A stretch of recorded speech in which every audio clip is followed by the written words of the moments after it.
उन उन लफ्जों में बयां करें जब उन्होंने दबोरा को अपने जीवन में स्टार्ट होते हुए देखा। और अब तक की सारी हम जितनी गवाही हैं हम आंटी के माध्यम से सुनना चाहेंगे। समय है शांति आंटी के गवाहियों का, और हमारे बीच में वो चंद शब्द उस पवित्र आत्मा की तरफ से गवाही के रूप में।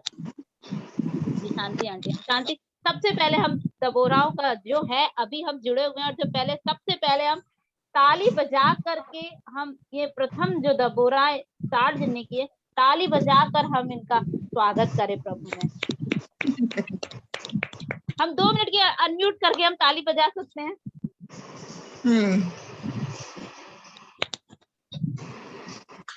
पॉसिबल नहीं है ना, होस्ट ने अनम्यूट करके तालियां तो बजाएं।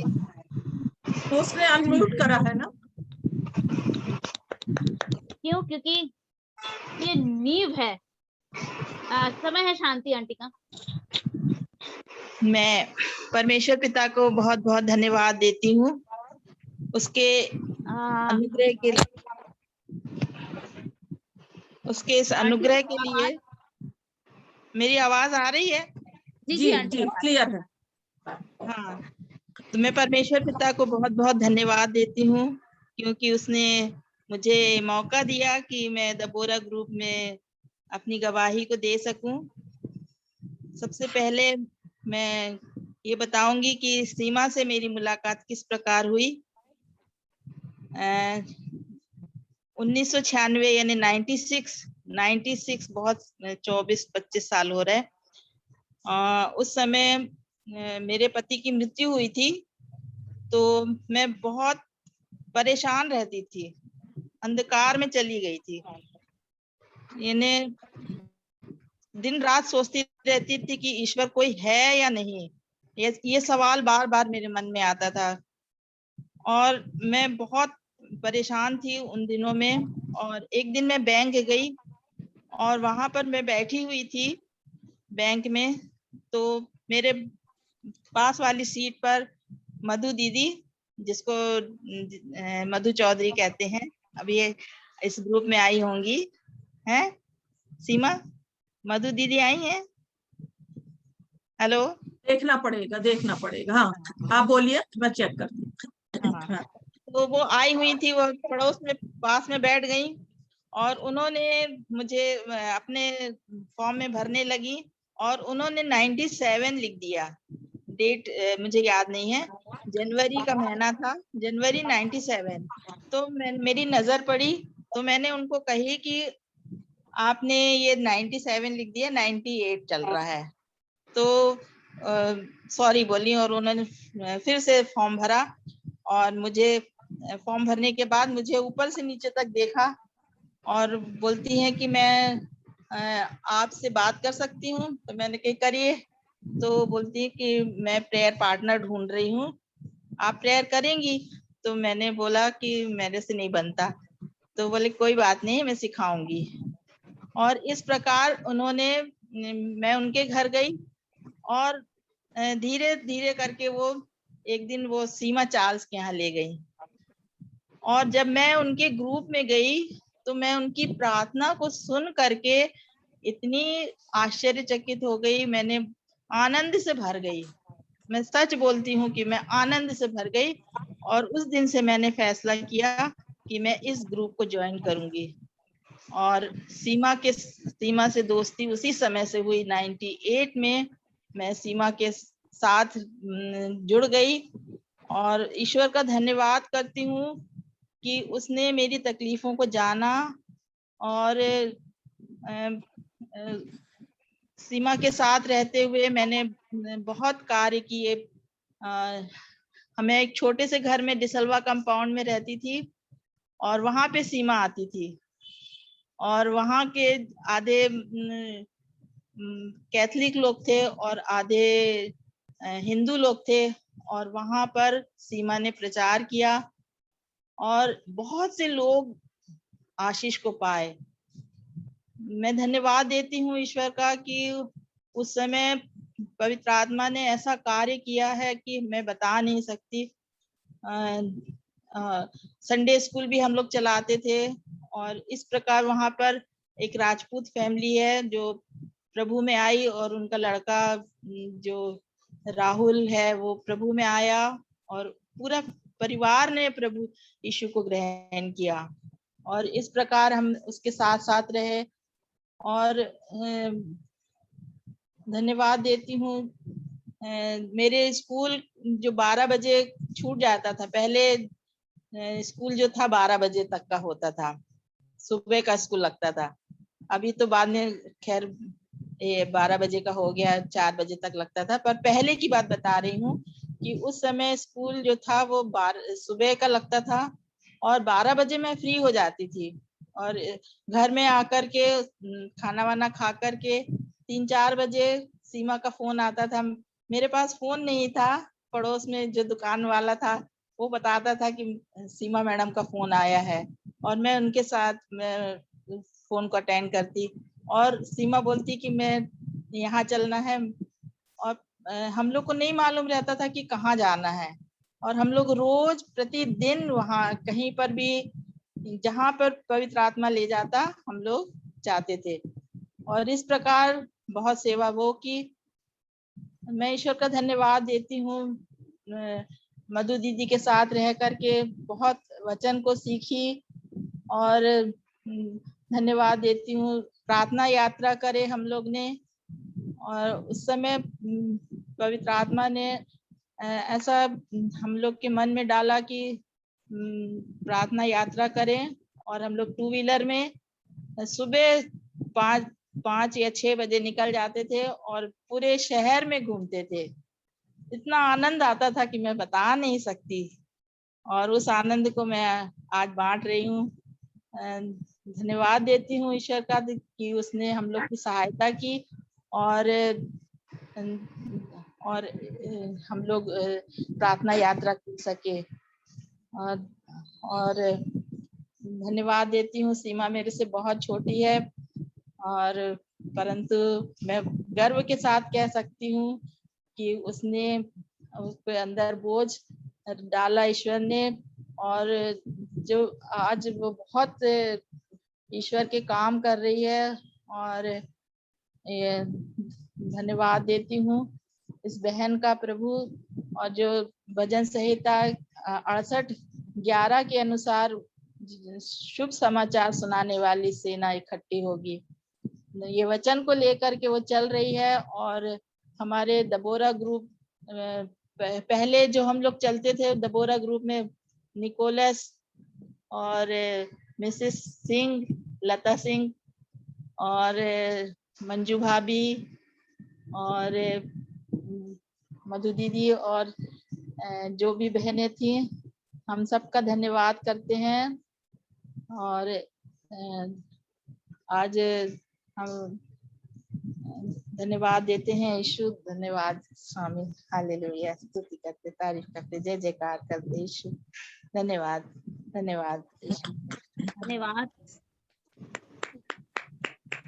तालियों के साथ इतनी अच्छी गवाही का प्रभु को धन्यवाद दे। अनम्यूट करके हम ताली बजाएं।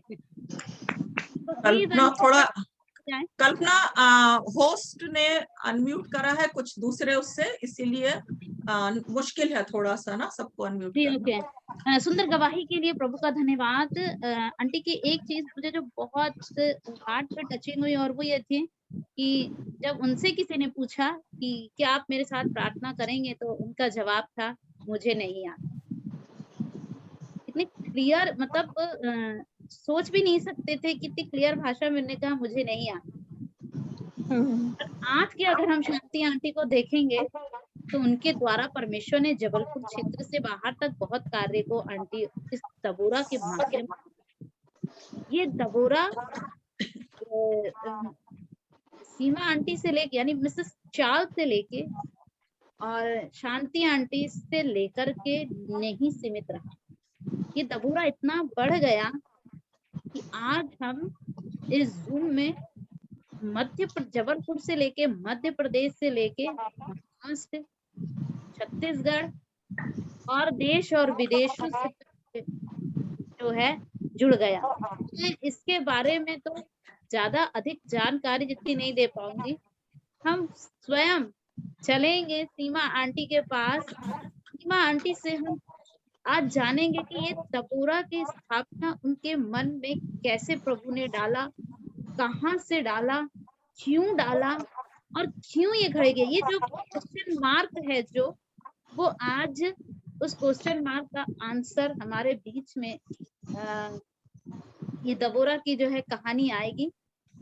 तो हम अपने ही घर में फिर से एक बार आज के वक्ता मिसेस सीमा चार्ल्स का हम स्वागत करें तालियों के साथ। हमारी ताली हम एक दूसरे नहीं सुन रहा है, लेकिन परमेश्वर सुन रहा है आपकी तालियों को। हम स्वागत करें। और हमारे बीच में जो है आज के जो दबोरा, जिसे परमेश्वर ने आशीष के लिए इतनी सारी महिलाओं के लिए खड़ा किया, हम परमेश्वर का धन्यवाद देंगे। और मैं एक छोटी सी बात को आपके बीच में रखूंगी कि मुझे विश्वास है कि आज की जो गवाही वो आशीषित हुई। जिसे प्रार्थना नहीं बनती थी, आज इतने सारे लोग चैन कड़ी में आए। और अब समय है आज के वक्ता का, मिसेस सीमा चाल का, मेरी लवली सीमा आंटी का, जो आज हमें वचन से शेयर करने जा रहे हैं। अब मैं आंटी के हाथ में सौंपती हूँ। मैं प्रभु को धन्यवाद देती हूँ और पूरी महिमा उसको देती हूँ। कई महीनों से मेरे अंदर एक बोझ था कि जब बहुत सारी बहनें हमारे साथ ज्वाइन कर ली है, तो क्यों ना ये दबोरा की शुरुआत के साथ साथ हम ये अपने उद्देश्य को बताएं, हम अपने दर्शन को बताएं, ताकि बहुत सी बहनों को हमने आमंत्रित किया और करते भी रहेंगे। संडे को भी बहुत अच्छी एक बहन प्रचार करने आने बोल रही हैं। और परंतु ये बोझ था। और जब मुझे पिछले 2 हफ्ते पहले इतवार को मैंने जब कहा, तो पवित्र आत्मा ने जितनी मैंने तैयारी, जो प्रभु ने, आपने शांति बहन से सुना ना, 96 हम लोग 2-2 करके जा रहे थे, लेकिन वो समय जब परमेश्वर ने वचन दिया था, तब से अभी 25 साल हो रहे हैं। और परमेश्वर ने इस ग्रुप का एक सपना, इसको बनाने के लिए परमेश्वर ने कहा। और मैंने तब से इस बात को अपने गर्भ में रखा। जब मैं रची गई और प्रभु ने मुझसे ये कहा कि पहले तू अपने जीवन की गवाही दे, इसलिए मैंने गवाही के रूप में अपने जीवन को रखा। और फिर अब मैं आप लोगों को आज ये बताना चाहती हूँ। और यहाँ जब आप इसका मोनो देख रहे हैं, सब तो बहुत बाद में हुआ। हमने आपको बीच बीच में दिखाया है कि कैसे 2 बहनें, फिर 4 बहनें हुई, उनके नाम शांति बहन ने लिया, फिर 6 बहनें हुई, फिर और हम 12 हुए, फिर 25 हुए, और आज हम लोग 75 में हैं। प्रभु का धन्यवाद। उसमें मेरी कोई योग्यता नहीं, पर हम सब ये वो बहनों का समूह है जो प्रार्थना करती हैं।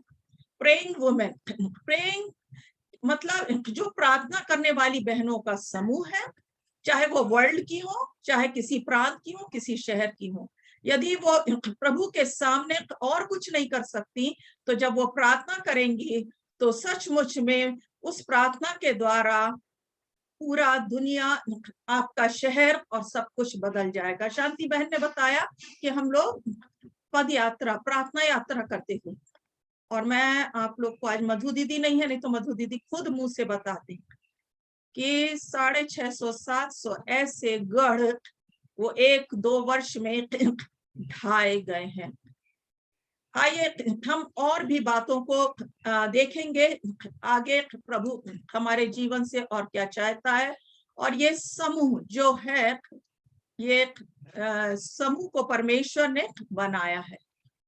और इस परमेश्वर ने जिस बात के लिए मुझको और आपको इस दुनिया में रखा है, यहाँ पर हम 3 बहनें लगातार प्रार्थना करते रहे, फिर 4थी बहन भी आए, फिर 5वीं, 6वीं, और इस प्रकार से ये एक समूह में बन गया। और जब ये समूह में बन गया, तो अंजू दीदी के बाद मैंने बताया 2006 में ना, फिर 1996 से 10 साल हम लोग बिना नाम के सेवा करते रहे।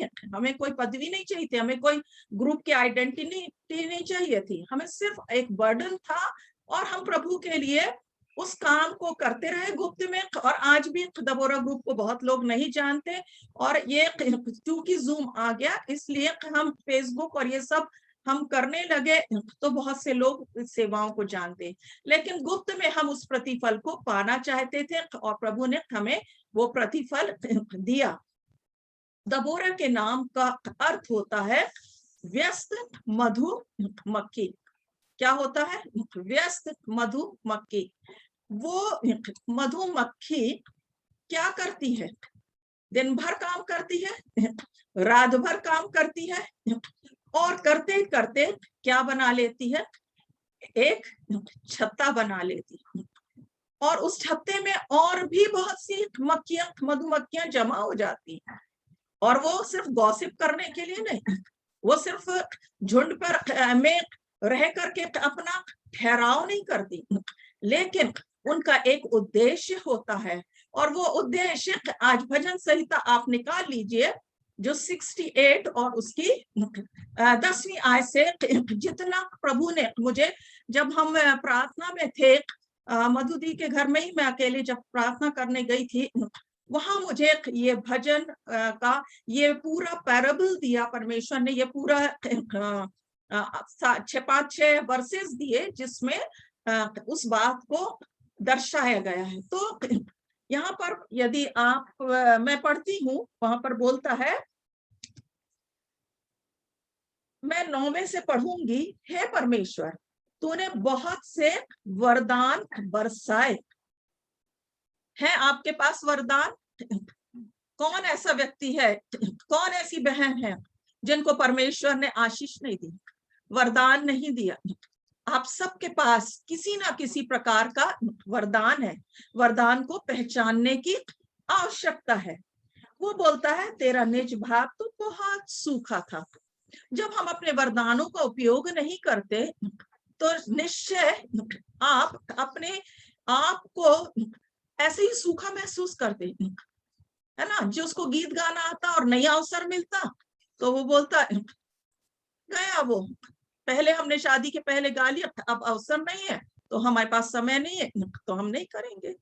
हम अपने वरदानों को पहचानते नहीं, इसीलिए हम बड़ा सूखा सूखा जीवन हम कई बातों में बिताते रहते हैं। वहां बोलता है परंतु तूने उसको हरा भरा किया। हालेलुया। आज अपने आप से कहिए, मेरे परमेश्वर ने, आज सारी बहनें अपने आप से ये अंगीकार करिए और बोलिए, मेरे परमेश्वर ने, जिसने गर्भ में मुझे रचा, जिसने मुझे इस पृथ्वी पर भेजा, मेरे लिए बहुत सारे वरदान बरसाए हैं और मैं उन आशीषों का इस्तेमाल करूंगी, क्योंकि वो मुझे हरा भरा कर रहा है, वो मेरे सूखेपन को दूर करेगा।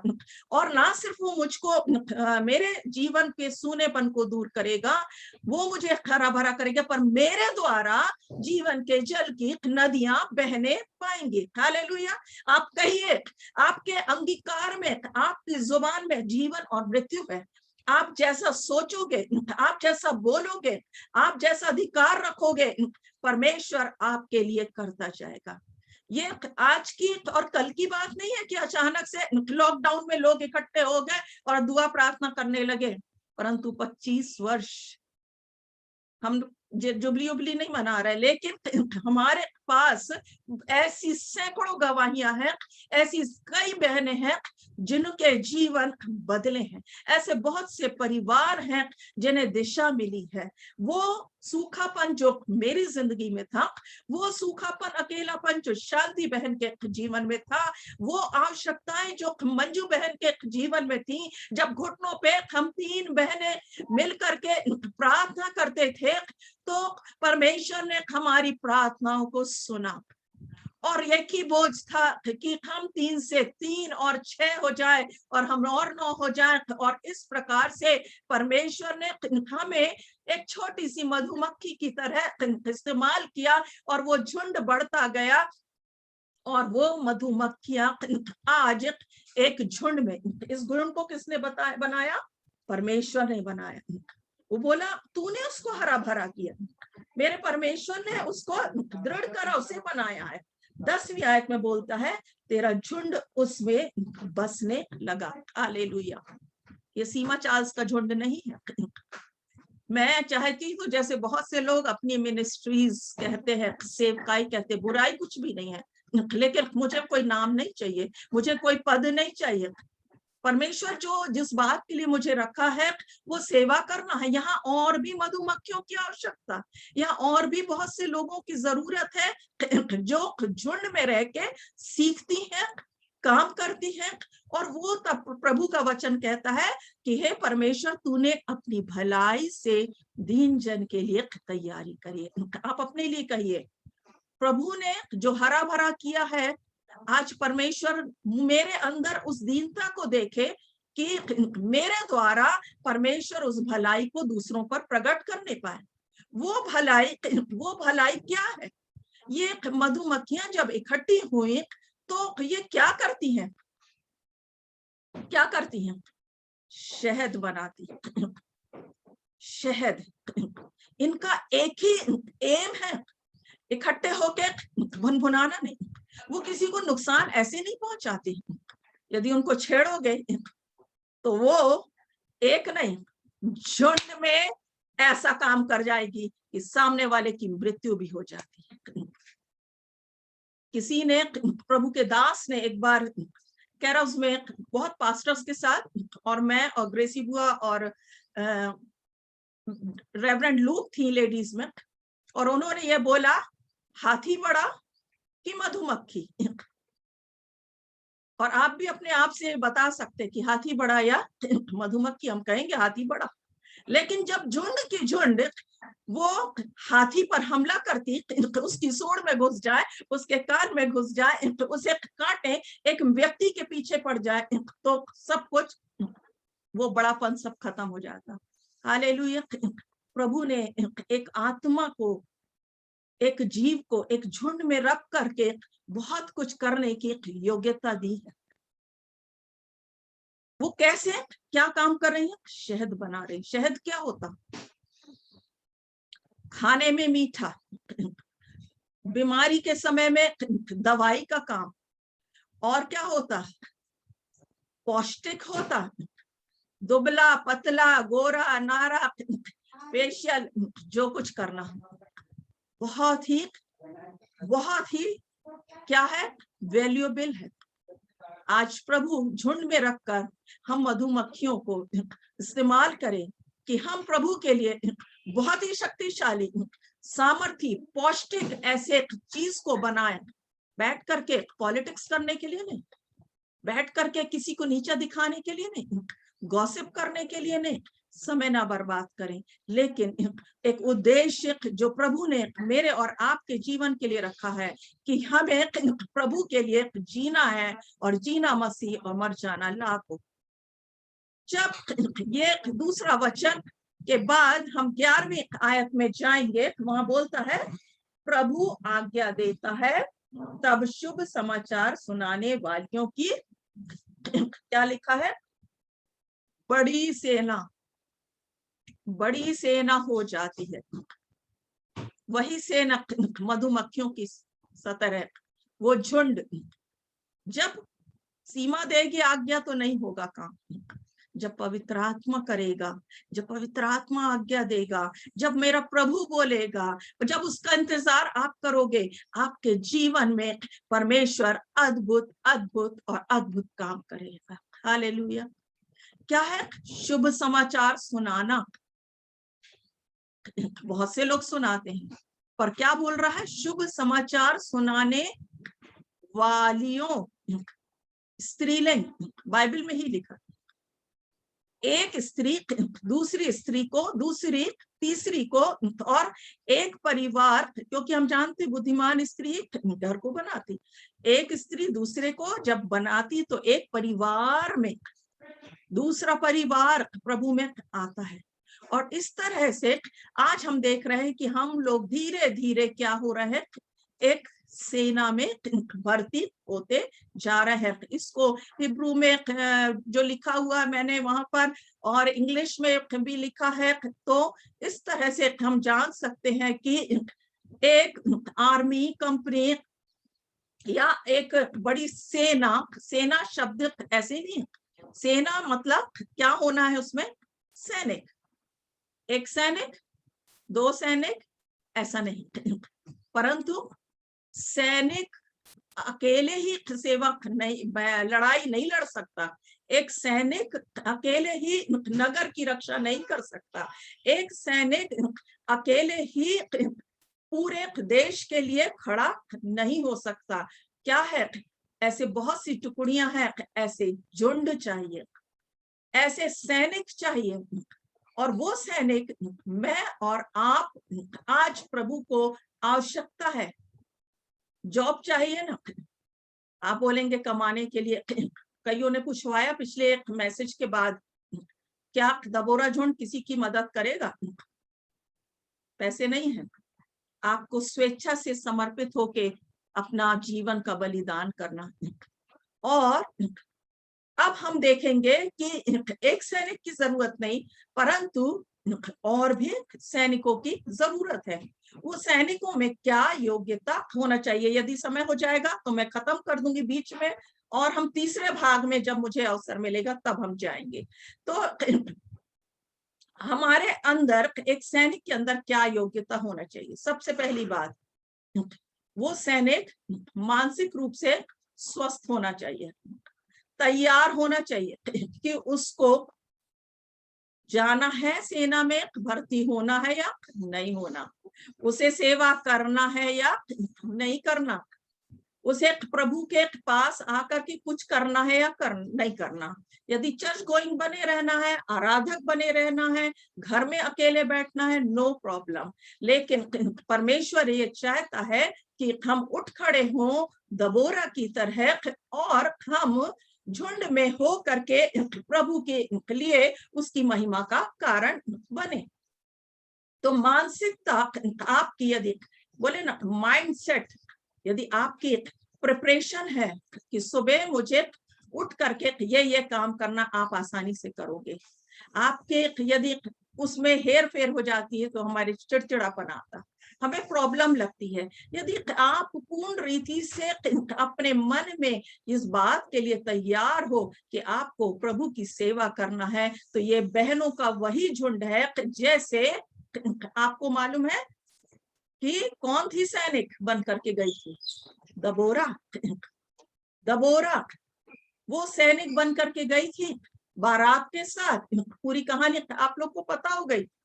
और उसने के साथ में अकेले नहीं, वो बारात के साथ बहुत से सैनिक गए, लेकिन वो दो स्त्रियां, है ना। अभी आगे दूसरी क्वालिटी हम देखेंगे। यदि आप मानसिक रूप से तैयार हैं प्रभु की सेवा के लिए, तो आत्मिक बुलाहट आपके अंदर कुछ काम करने की, अब ऊपरी ऊपरी सेवाएं बहुत सारी हैं, लेकिन जिस चीज की तीव्र इच्छा हो, यदि बहुत ज्यादा इच्छा हो रही चाय पीने की तो उठ के बनाऊंगी ही, जहां इच्छा तहां उपाय। यदि आपके अंदर एक बुलाहट है, आप उस बात को, कॉलिंग को समझ रहे हो कि परमेश्वर ने, देखिए सेवाएं कई प्रकार की हैं। पहली सेवा मैंने पिछली बार बताया था कि यही तुम्हारी आत्मिक सेवा है, स्वयं के जीवन को समर्पण करना प्रभु के योग्य। अब वो सेवा जो संसार में बहुत सारे काम है, लेकिन हम मिल करके प्रभु के लिए क्या करना चाहते हैं? आपने शांति बहन से सुना कि वो सैनिक बन करके जो आगे प्रार्थना योद्धा बनेंगे। दूसरी बात है, तीसरी बात कि सैनिक हैं तो फिर वर्दी होना जरूरी है। इफिसियों में आप सब जानते हैं, इफिसियों की पत्री 6वें अध्याय में, युद्ध के लिए आपको क्या है? सबसे पहले आपके खुद के जीवन में आपको बचाने के लिए आपके अंदर वो उद्धार का टोप है कि नहीं? ये विश्वास की ढाल है कि नहीं? यहाँ पर झिलम है कि नहीं? धार्मिकता के मेल के सुसमाचार के तैयारी के जूते हैं कि नहीं? कमर कसी हुई है कि नहीं?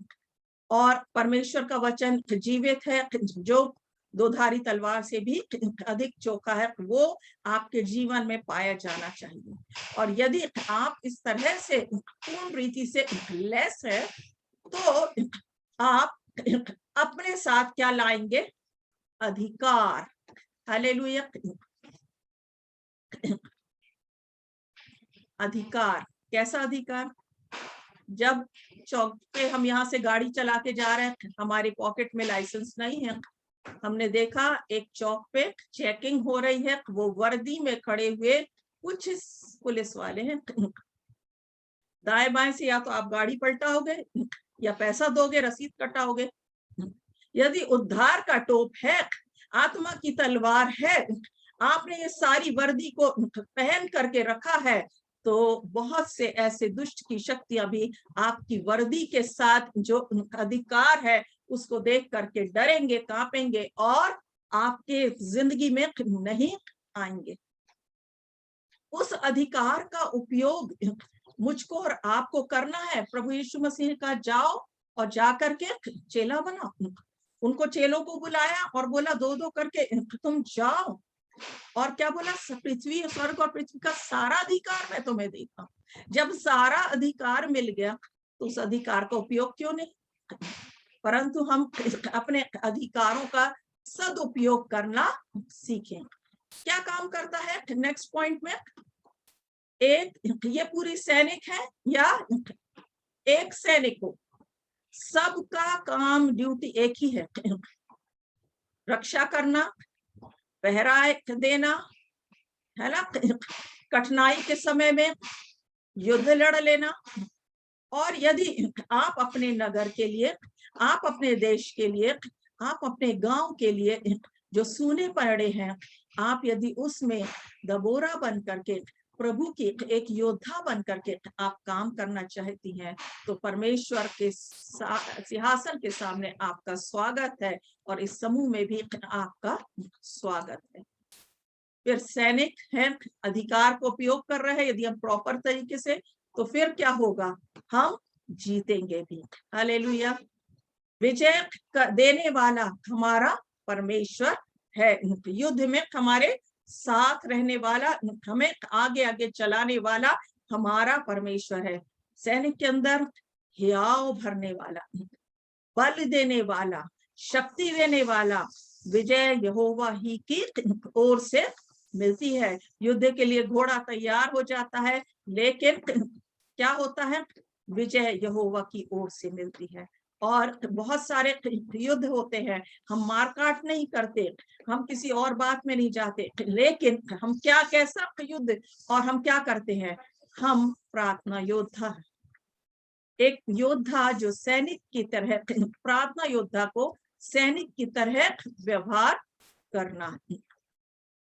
आप सैनिक हो, आप सेना में भर्ती हो, आपका सिलेक्शन हो गया है, अब आपका व्यवहार, आपका आचरण, आपको जीवन में बिल्कुल नियम के अनुसार चलना पड़ेगा।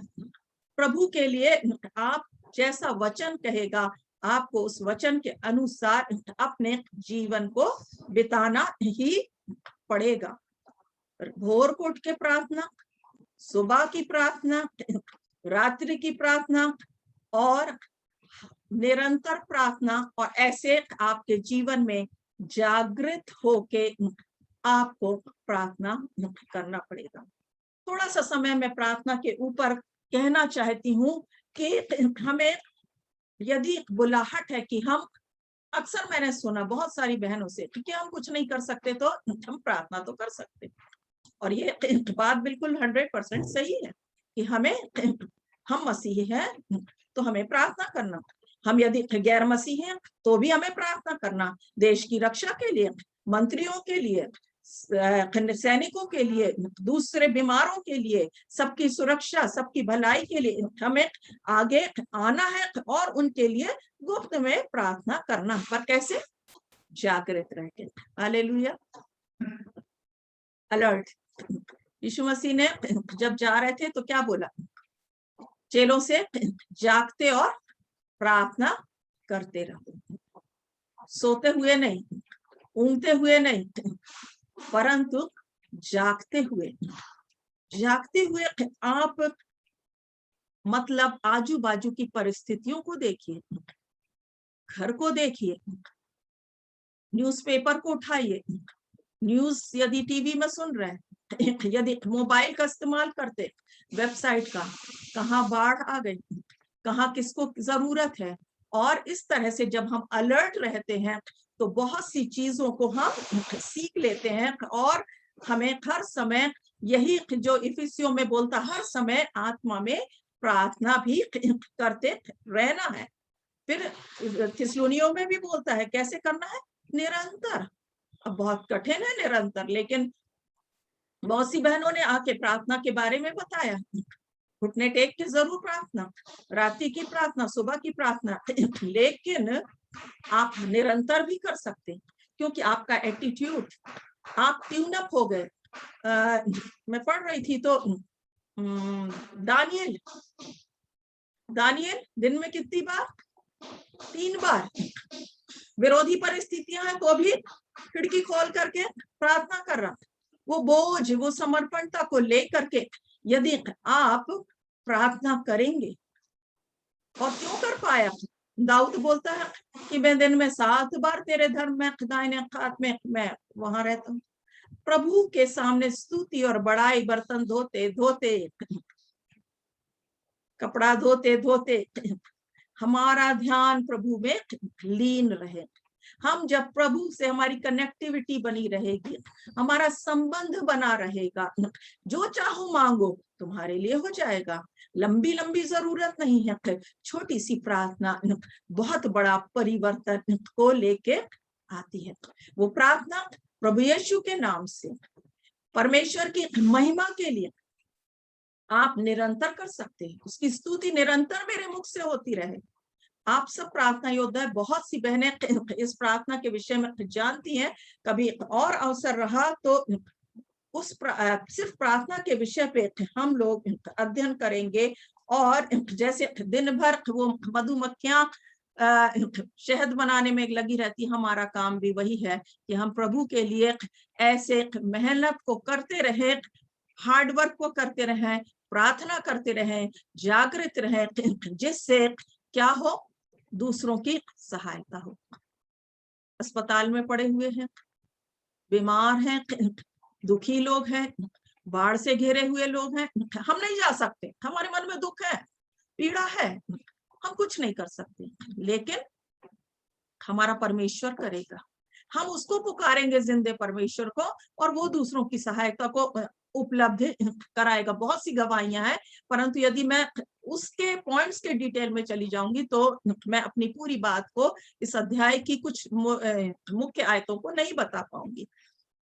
तो हमें एक सैनिक लोग, अभी ना बच्चे लोग बार बार होल में गिर जाते, बोलते ना, पूरे बोलते सेना के हाथ में दे दिया। काम करते हैं, मेहनत करते, गड्ढा खोदते, सुरंग बनाते, हेल्प करते, नदी पार नहीं हो रही कराते। आप और मुझको प्रभु ने दूसरों की सहायता के लिए इस पृथ्वी पर लाया, सिर्फ अपना नहीं, परंतु उस उद्धार के संदेश को देते हुए उनकी आत्मा और उनके जीवन को हम बचाएं। उसके साथ क्या करना है, यदि सैनिक लड़ने गए हैं और फिर क्या हो रहा है, कोई दूसरा सैनिक, कभी कभी उनके जीवन में निराशाएं आती है ना, मुसीबतों के कारण डिप्रेशन होता, परंतु क्या करना है, उत्साहित करना, जागरूक भी खुद भी रहना है, उत्साहित होना है, और है ना, जो अगुवाई करे वो उत्साह से करे। बहुत सारे बाइबल के वर्सेस हैं, उत्साहित रहना है, दूसरों को उत्साहित करना है, और हमेशा तैयार पाया जाना है। सैनिकों की छुट्टी नहीं रहती, यदि जाते भी ना शादी में या किसी और काम के लिए, घर में देखने सब कुछ, जब आ गया समय तो क्या हो जाता है, निरस्त हो जाता है। समय असमय बाइबल बोलती है मुझको और आपको तैयार रहना है। तो हमें मानसिक रूप से तैयार होना, आत्मिक रूप से और शारीरिक, तीनों रूप से तैयार होना। हमारी बुलाहट किस विषय में है, यदि संडे स्कूल के छोटे बच्चों को पढ़ाना, आप उनको पढ़ाइए। यदि आपकी बुलाहट जवानों के बीच में काम करने की है, आप उसमें जाइए। आपको महिलाओं को उत्साहित करना है, महिलाओं के बीच में रह के काम करना, आप उसको चुन लीजिए। आपको कलीसिया की एक मेंबर बन के और एक अग्रणी पद लेकर के काम करने की बुलाहट और इच्छा है, आप उसको करिए। परंतु प्रभु में हमें हर समय, हर सैनिकों को ये याद रखना है कि हम आत्मा में इन वस्त्रों को पहने रहें और अपने हाथ में इन परमेश्वर के वचन को लेकर के जीना सीखें। और उद्देश्य यही होगा कि जब तक माता ना उठी तब तक गांव सूने पड़े। हमें अपने क्षेत्र के लिए जागृत रहना है, विजय को प्राप्त करना है। युद्ध हमारे चारों ओर हर समय रहेगा, रिलैक्स हम कभी भी नहीं रहेंगे। आधा युद्ध यहाँ चलता है, उसका मतलब 50%, 24% हम शरीर में युद्ध करते हैं, और फिर हम बोलते आत्मा भी दुर्बल है। नहीं, जब 100% आत्मा में डूबे रहेंगे, ना यहाँ युद्ध चलेगा, ना कोई चीज की हरी और बरी होगी, और ना कोई बीमारी आएगी। आप स्वस्थ रहोगे, आप चिंता मुक्त रहोगे, क्योंकि परमेश्वर हमारी चिंता को उठाता, हमारे बोझ को उठाता। बच्चों का युद्ध, सुबह से खाना बनाने का युद्ध, घर का काम करने का युद्ध, भविष्य का युद्ध, आर्थिक प्रॉब्लम से जूझते हैं, नौकरी का युद्ध, नौकरी में बॉस लोगों के साथ जूझना। कई लोग अपने घर में स्वतंत्रता नहीं है, पति, सास, बच्चे, सब प्रकार के युद्ध में। बहनों, यह युद्ध कभी समाप्त नहीं होगा, क्योंकि सैनिक है तो हम, प्रभु ने हमें अधिकार दिया है। और सैनिक, यदि युद्ध ना हो तो फिर क्या काम है सैनिकों का, है ना? तो सबसे बड़ी बात है कि हम बड़ी सेना में इकट्ठे होके जब प्रार्थना करेंगे, जब हम इकट्ठे होके कोई काम को करते हैं, तो वो बड़ा आसानी से और बहुत जल्दी होता है। और हमें इस काम को करने के लिए परमेश्वर हमारी अगुवाई करता है। हालेलुया। आगे का पद पे हम जाएंगे। ऐसे बहुत से और भी पॉइंट है प्रार्थना के विषय में, लेकिन मैं उस पर अभी नहीं जा रही। यहाँ 12 पद में बोलता है, अपनी अपनी सेना समेत राजा भागे चले जाते हैं। अब जब झुंड आ रहा है तो रास्ता बदलेंगे। अब सैनिक ढेर सारे खड़े हैं, तो भैया लॉकडाउन है, नियम बना है, आपको अपने घर में रहना है, आपको अपना मार्ग बदलना है। यदि एक ने ऐसा हाथ दिखा दिया, आपको रुकना है। जब झुंड के झुंड एक बड़ी सेना में हम प्रभु की आत्मा में होके खड़े हो जाएंगे, तो राजा क्या, कितने भी राजा आ जाएं, परमेश्वर हमारे अंदर है, हमारे साथ है, हम उसका सामना करने के लिए तैयार रहेंगे, है ना? वो इब्रानियों में भी नहीं, याकूब में बोलता है कि तुम परमेश्वर के अधीन हो जाओ और शैतान का सामना करो, तो वो तुम्हारे पास से भाग निकलेगा। अरे बहुत बड़े साहब हैं, अरे बहुत बड़ा व्यक्ति है, बहुत पहुंच है, रहे आए, लेन देन करके सेटलमेंट करना है तो करिए। जिसके पास नहीं है, बहुत सी गवाहियां हैं कि बिना लेन देन के, बिना किसी पहुंच बनाए, हमारी पहुंच हमारे राजाओं के राजा से है। और वो हमारे अंदर होके जब एक सैनिक के अंदर खड़ा होता है, जब वो दिखाई देता है, तो कौन है जो, अभी बोले फिरौन की सेना पीछे पड़ी हो, है ना, परंतु मूसा आगे जा रहा था। साधारण लोग थे, भाग के आए थे, लाल समुद्र था। ऐसी परिस्थितियां आपके जीवन में आती रहेंगी, ऐसे अनुभव आते रहेंगे। जब हम इस मोर्चे में हम इस तरह से सामना करते हैं प्रभु में होके, तो परमेश्वर उनको भी हमारे सामने से उस जरूबाबेल के पहाड़ को मैदान कर देता है, आकोर की तराई को आशा का द्वार बना देता है, और यहोवा की ओर से हमको विजय मिलती है। हालेलुया। दूसरा उसके आगे क्या बोल रहा है, उसका भाग की गृहस्थी क्या करती है, लूट को बांटती है। कौन बांट रहा है, गृहस्थी। कौन है, मैं गृहस्थी हूँ, मैं जॉब नहीं कर रही, मैं सिर्फ घर की मैनेजर हूँ। आप बोलोगे मेरे को तो कुछ नहीं आता, मैं तो बहुत साधारण सी महिला हूँ। दबोरा भी तो बहुत साधारण सी महिला थी, लपीदोत की स्त्री थी, फिर भी न्याय करने पाई, फिर भी खजूर के पेड़ के नीचे उसका ऑफिस हो गया, फिर भी उसने परमेश्वर की सामर्थ्य के द्वारा क्या किया, जज बन गए। तो गृहस्थ लोग ही सबसे मूल्यवान है। अपने आप को छोटा मत समझना। गृहिणी, आप बड़े भारी कॉलेज में नहीं पढ़ा रही, बैंक में ऑफिसर नहीं है, कोई बात नहीं, प्रभु को गृहिणियों की आवश्यकता है। गृहस्थी जो सब कुछ संभाल लेती है, एक बुद्धिमान स्त्री जो घर को बनाती है, पूरा पिलर है। आप खुद सोचो, जिस घर की स्त्री प्रभु में सो जाए, ना रहे, वो घर कितना छिन्न भिन्न होता। आज परिस्थितियां कैसी भी हो, गृहस्थ ही क्या करती है, एक साधारण स्त्री ही लूट को बांट लेती है। ये कौन सी लूट है? जब आप प्रार्थना करेंगे, जब आप लोगों के लिए आंसू बहाएंगे, जब आप खड़े हो जाएंगे, शैतान का राज्य खत्म होगा और परमेश्वर का राज्य आ जाएगा। हालेलुया।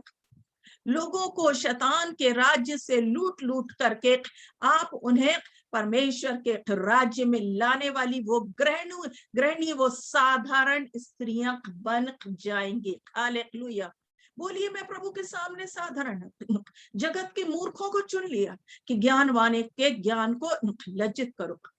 मैं कुछ भी नहीं हूँ, खुरचन हूँ, परंतु प्रभु मुझको इस्तेमाल करता है।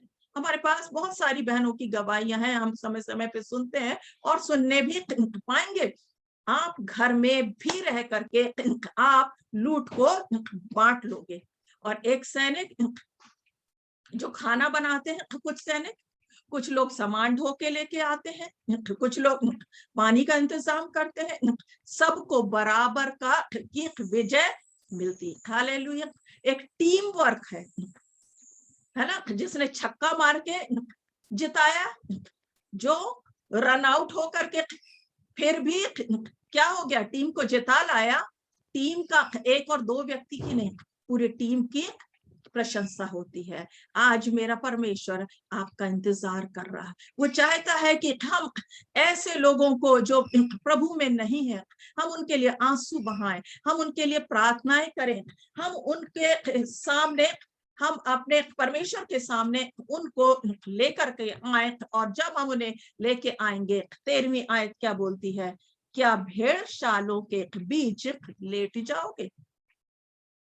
भेड़शाला, भेड़ों की शाला, जहां भेड़ें क्या होती हैं, इकट्ठी रहती हैं। हालेलुया। भेड़ें इकट्ठी रहती हैं। ये कौन बैठा? चरवाहा। जो प्रभु में बकरियां थी, जो शैतान के किंगडम से आपने प्रभु में ले आए, वो कौन है?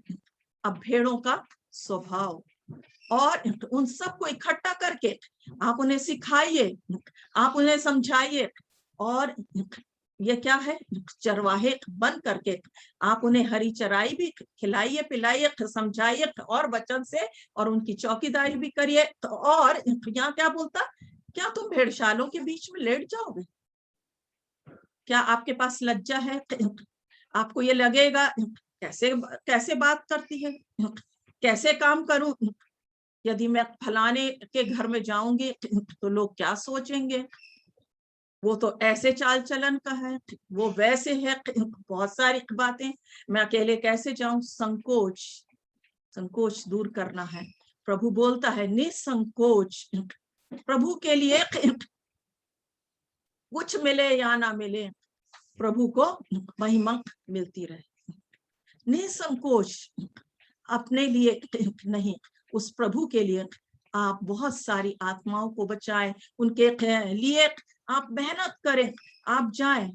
बहुत सारी गवाहियां मैं हर चीज को नहीं लेना चाहती, लेकिन इतनी समस्याओं से और जवान बेटियों की ऐसी काउंसलिंग करने का अवसर आया, कहीं ना कहीं वो भटकी हुई बकरियों की तरह भेड़िए उन्हें खा रहे। मैं आपको चैलेंज देना मांगती हूँ, हमारी बुजुर्ग बहनों को आप घर में बैठ के बहुत अच्छी काउंसलिंग कर सकते हो। बहुत सी बहनें हैं, अगली बार शायद आप एक ऐसी बहन की गवाही भी सुनने पाओ। प्रभु बचाता है, प्रभु के लिए, उनके के लिए प्रभु के पास योजना है। प्रभु ठहरा है आपकी आंसुओं की प्रार्थना के लिए। उनको आप उनके लिए एक एग्जाम्पल बनिए, आप उनको सिखाइए, आप उनकी बात को सुनिए ताकि उनका परिवार बच जाए, वो लोग प्रभु में आ जाए। जब आप ऐसा करोगे, अब आपको सेवा के क्षेत्र में आप उतर आए। आगे का पद इसी में बी पॉइंट क्या बोलता है? ऐसी कबूतरी के समान हो गए। कैसी कबूतरी? जिसके पंख चांदी से। चांदी कैसा है? चांदी पवित्रता के समान, निर्मल होना। सेवा करने में अपने जीवन की पवित्रता को नहीं खोना। बहनों के साथ जाएं, प्रार्थना करें, बहनों के साथ उठे बैठे और प्रभु के लिए, राज्य के लिए बहुत सारे आत्माओं को बचा लें। अपने को भी पवित्र रखें, दूसरे लोगों के लिए भी आप उस पवित्रता में हो जाएं, उस कबूतरी के समान जिसके पंख, हालेलुया, ये पंख जब वो ऐसे फैलाती है बहने, वो पंख जिससे पूरा उसका स्ट्रक्चर दिखाई देता है। आज हम ऊंचाइयों पे उड़ना भी चाहें, लेकिन यदि कहीं ना कहीं कोई ना कोई माइनस पॉइंट है, कोई गलत विचार है, कोई गलत चीज के आदत में है, हम कोई गलत संगति में है, कोई बहकावे में है, तो कहीं ना कहीं हम सेवा उस रूप से नहीं कर पाएंगे, क्योंकि हमें प्रतिफल नहीं मिलेगा। बहुत जरूरी है कि हमारे पंख, हम कबूतरी के समान, हम भोले हो करके, हम उस पवित्र आत्मा से डूब करके हम अपने जीवन को शुद्ध और पवित्र रखते हुए उसकी सेवा में आगे बढ़ें, आगे बढ़ें और आगे बढ़ें। उसी की लाइन, आखिरी लाइन, एक और बात बोलती, सी पॉइंट उसी में क्या बोलता है? जिसके पर पीले सोने से मढ़े हों। पर क्या होते हैं? फेदर्स। पर वो छोटे छोटे, जो मैं इसमें से आपको दिखा नहीं सकती, ये तो पंख हो गए जिससे वो उड़ते हैं, लेकिन चाहे मुर्गियों कोई भी पक्षी हो, उसके अंदर पूरे रोम रोम, हमारे में ये क्या बोलते हैं, बाल छोटे छोटे ना, गूस बम्स बोल जाते, उठ गए, ये हो गया। ये छोटे छोटे जो उसकी नग्नता को ढांपे हैं, उसे एक शेप दे रहे हैं, वो उसके पूरे शरीर में छाए हुए हैं। वो पीला सोना, नाशमान सोने से भी बढ़कर क्या है? विश्वास। हालेलुया।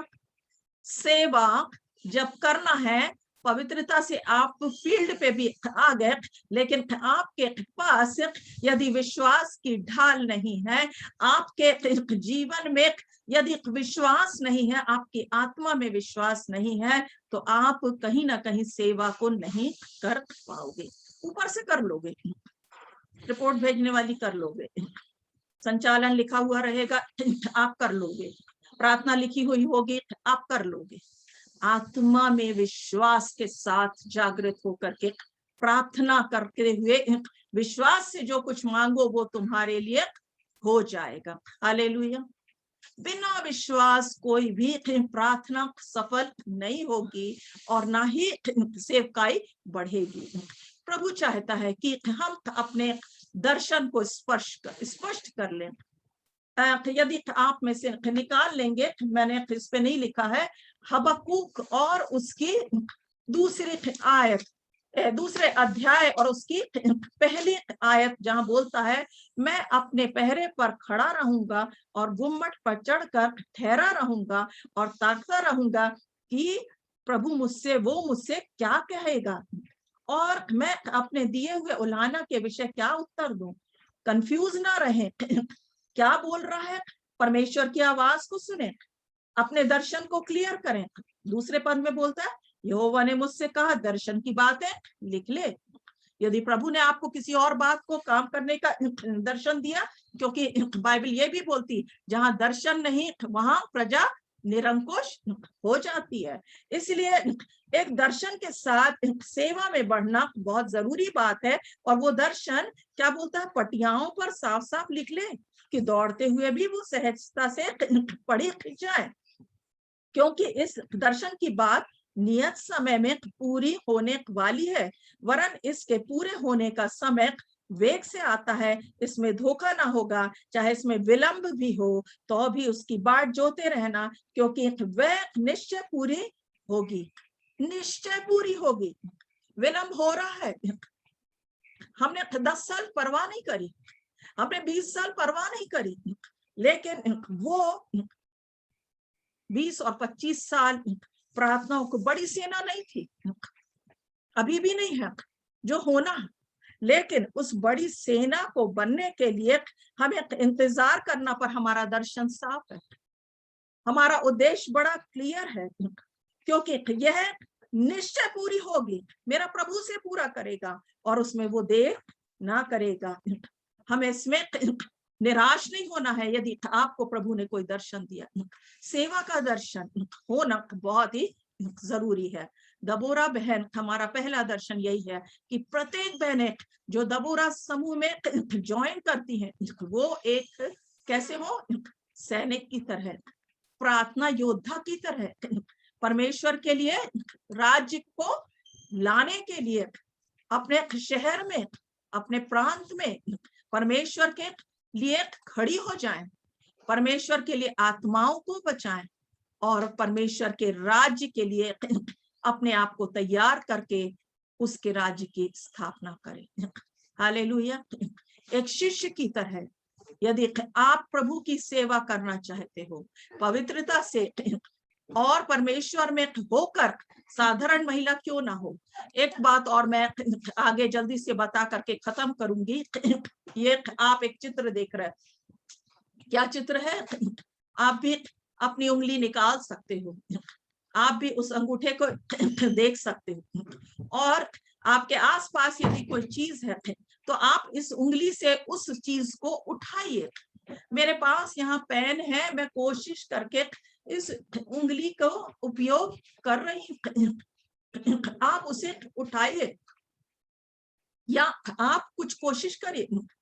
क्या ये एक उंगली, आप कुछ काम करने के लिए दूसरी उंगली, याएल और कौन थी, दबोरा, मिल करके जो स्ट्रेटेजी बनी, जो प्रार्थना योद्धा बने, उन्होंने मिल करके जब दो जन ने एक मन हो करके, एक चित्त हो करके प्रार्थनाएं करी, परमेश्वर ने अद्भुत काम को किया।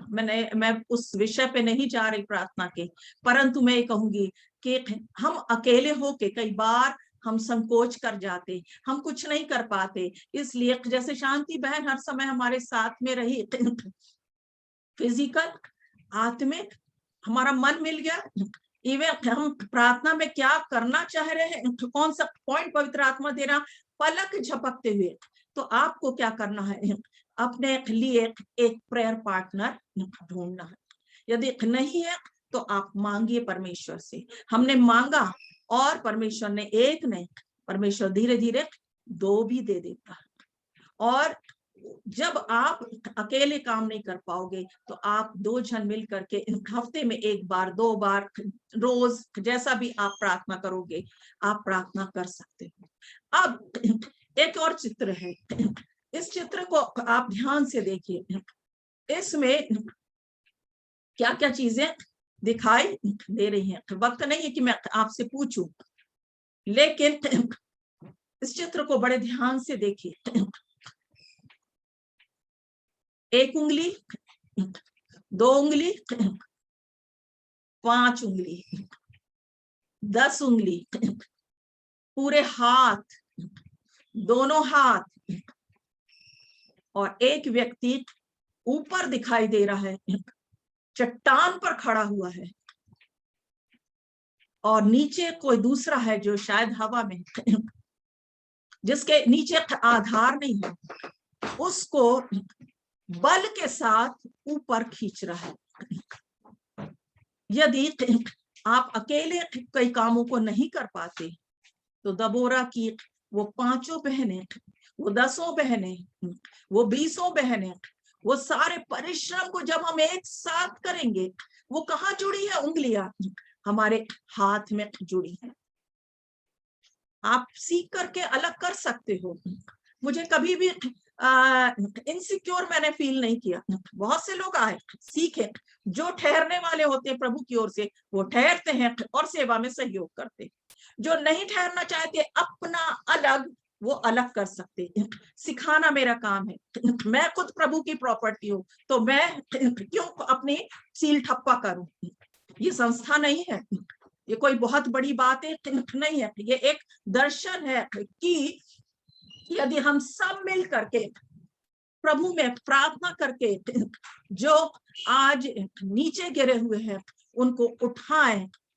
जो हाथ हमारे हैं, ये एक ग्रुप को दिखा रहा है कि इसमें ये उंगलियां जुड़ी हुई हैं। मैं अभी आपको आगे नहीं इसलिए दिखा सकती, मैं इसको स्टॉप करके ही आपको ये उदाहरण बताऊंगी कि यदि ये उंगलियां जो हमारे हाथ में जुड़ी है, यदि उंगली अलग अलग हो जाती तो कुछ नहीं कर सकती, कट गई फिर भी जुड़वाने।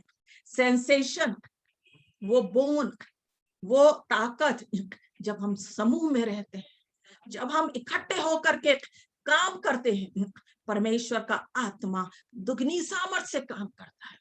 एक बड़ी स्ट्रेंथ मिलती है, एक बड़ा बल मिलता है, एक बड़ी परमेश्वर की जागृति आएगी जब हम मिल करके अपने भारत को बचाने के लिए, इस दुनिया को बचाने के लिए, गिरे हुओं को उठाने के लिए, हम अकेले नहीं लेकिन हम समूह में उस जुड़े रह करके, ताकि हमारी उंगलियां अलग अलग बिखर के नहीं कर पाएंगी। जैसे बाइबल भी बोलती है उन बातों को, यदि 2 मिनट का और मैं समय लेते हुए उस बात को मैं कहना चाहती हूँ, हालेलुया, कि एक लकड़ी है वो अकेले नहीं ज्यादा समय तक जलती है ना, लेकिन जब उसमें और लगाते जाते कभी बुझ जाती है, कभी क्या होती है, दूसरी लकड़ियों की भी आवश्यकता पड़ती है। और जब वो सारी बातें होती हैं तो परमेश्वर हमारे जीवन में अद्भुत और अद्भुत और अद्भुत कामों को करता है। मैं इस पदों को बस पढ़ना चाहती हूँ, यहाँ पर लिखा हुआ है मत्ती 18 और उसकी 18 से 20। मैं तुमसे सच कहता हूँ, जो कुछ तुम पृथ्वी पर बांधोगे वो स्वर्ग में बंधेगा, जो कुछ तुम पृथ्वी पर खोलोगे वो स्वर्ग में खुलेगा। फिर मैं तुमसे कहता हूँ कि 2 जन पृथ्वी पर किसी बात के लिए एक बात के लिए मांगे। आज की सुबह के डिवोशन में भी बहन ने बोला है ना, एक मन की बहन होना जरूरी है। आपके साथ प्रेयर पार्टनर, आपके शहर में, आपके इर्द गिर्द, आपके मोहल्ले में, आपकी कलीसिया में, वो स्वर्ग में बंध जाएगा। जो कुछ यहाँ एक और पद बोलता है, 1 से 2 अच्छे हैं, है ना, क्योंकि उनके परिश्रम का अच्छा फल मिलता है। क्योंकि यदि उनमें से एक गिरे तो दूसरा उसको उठाएगा, परंतु हाय उस पर जो अकेला होकर गिरे तो उसको कोई उठाने वाला ना हो। फिर यदि 2 जन एक संग सोए, ये सबोपदेशक में है ना, तो वे गर्म रहेंगे, परंतु कोई अकेला क्यों कर गर्म हो सकता है। यदि कोई अकेले पर प्रबल हो तो हो, परंतु 2 उसका सामना कर सकते। ये 2 2 2 प्रभु ने भी 2-2 शिष्यों को भेजा। तो जरूरी है कि आप अपनी प्रेयर पार्टनर ढूंढें, आप सेवा के काम में लग जाए। आप 2 से मेरा जो वो है 3 भला क्या बोलती, 2 जो डोरी 3 भागों में बटी हो वो जल्दी नहीं टूटती, क्योंकि जहां 2 या 3 मेरे नाम पे इकट्ठे होते उनके बीच में मैं हाजिर होता हूँ। प्रभु की उपस्थिति वो 3 पिता पुत्र और पवित्र आत्मा। और मैं इसका एक कारण ये बताना चाहती हूँ कि क्यों 3 बार। क्या हुआ, मैं और शांति बहन प्रार्थना करते हैं, शांति बहन को कुछ दूसरा जरूरी काम आ गया, जो हमने डिसाइड किया कि हमको कल प्रार्थना करना है। एक हफ्ता हमने बहुत अच्छे से करा, अगले हफ्ते हम नहीं कर पाए क्योंकि उनको काम आ गया। तीसरे हफ्ते में सीमा की तबीयत खराब हो गई। चौथे हफ्ते में हमने फिर से प्रार्थना करी। पर यदि मेरे साथ मधु दीदी भी थी, मंजू भाभी भी थी, तो 3 में से 2 तो उपस्थित रहे। हालेलुया। शैतान यही काम करेगा। जब आप डिसाइड कर लोगे ना, आप एक दिन निश्चित कर लोगे, एक टाइम निश्चित कर लोगे, वही चीज को वो चुराएगा, उसी चीज को वो ब्रेक करेगा, क्योंकि उसका साम्राज्य हिलने लगता है। उसका समय थोड़ा ही रह गया है, प्रकाशित वाक्य में बोलता। इसलिए बहनों बहुत ही कम समय रह गया प्रभु यीशु के आगमन के लिए। इसलिए 2 और 3 और 4 के समूह में हम काम करें, प्रार्थना करें और उसको बड़ी स्थिरता दें, और प्रचार भी करना हो, वचन पढ़े, और आप अपने अपने शहर में अपने अपने जगह में जो हमारा दर्शन है आपको शेयर किया गया, आप उसके अकॉर्डिंग करना चाहते हो, सहयोग चाहिए है, प्रार्थना का, काउंसलिंग, कोई भी बात आपको के लिए स्वागत है, और हम हर प्रकार से आपको उठाना चाहते हैं। आज बहुत से जवान बेटियां हमारे साथ जुड़ गई हैं, जैसे अभी आप कल्पना को देख रहे हो ना, पद्मा जुड़ी है, और पहले दीपिका भी थी, और उसके साथ में अभी और भी निधि है, कई बहनें जोड़ती जा रही हैं। मैं प्रभु को धन्यवाद देती हूँ उसकी सामर्थ्य के लिए, क्योंकि वो ही दीन जन के लिए तैयारी कर रहा, वही है जो जिसने अच्छा काम मेरे अंदर शुरू किया, आपके अंदर, मेरे भारत में, मेरे जबलपुर में, आपके जीवन से भी निश्चय उस दिन वो जब सिंहासन के पास, परिश्रम का फल मैं नहीं दे सकती, कोई मुकुट नहीं दे सकती, कोई पैसा दे करके कुछ कर नहीं सकती, हम सब संसार में गरीब रहें लेकिन हम आत्मा में धनी बन जाएं, हम आत्मा में ताकतवर बन जाएं और परमेश्वर की महिमा करने लगे। हालेलुया। धन्यवाद हूँ, मैं प्रभु का धन्यवाद करती हूँ कि परमेश्वर ने आज इस छोटे से रूप में आपके साथ इन चीजों को थोड़ा सा मैं बांटने पाई। और भी कई चीजें हैं, समय समय पर हम बांटते रहेंगे। और अभी कल्पना का समय है, जो भी शॉर्ट में प्रार्थना कराना चाहती, क्योंकि यहाँ अभी 6 मिनट है 6:30 होने को, तो हम 6:30 पे खत्म करते हैं आगे, क्योंकि बच्चों की क्लास होती है आज के दिन। तो मैं प्रभु को भी धन्यवाद देती हूँ, और परमेश्वर आप सबको भी आमंत्रित करती हूँ कि इस ग्रुप में आप आत्मा में काम करेंगे तो आप बने रहेंगे। हालेलुया। प्रभु आप सबको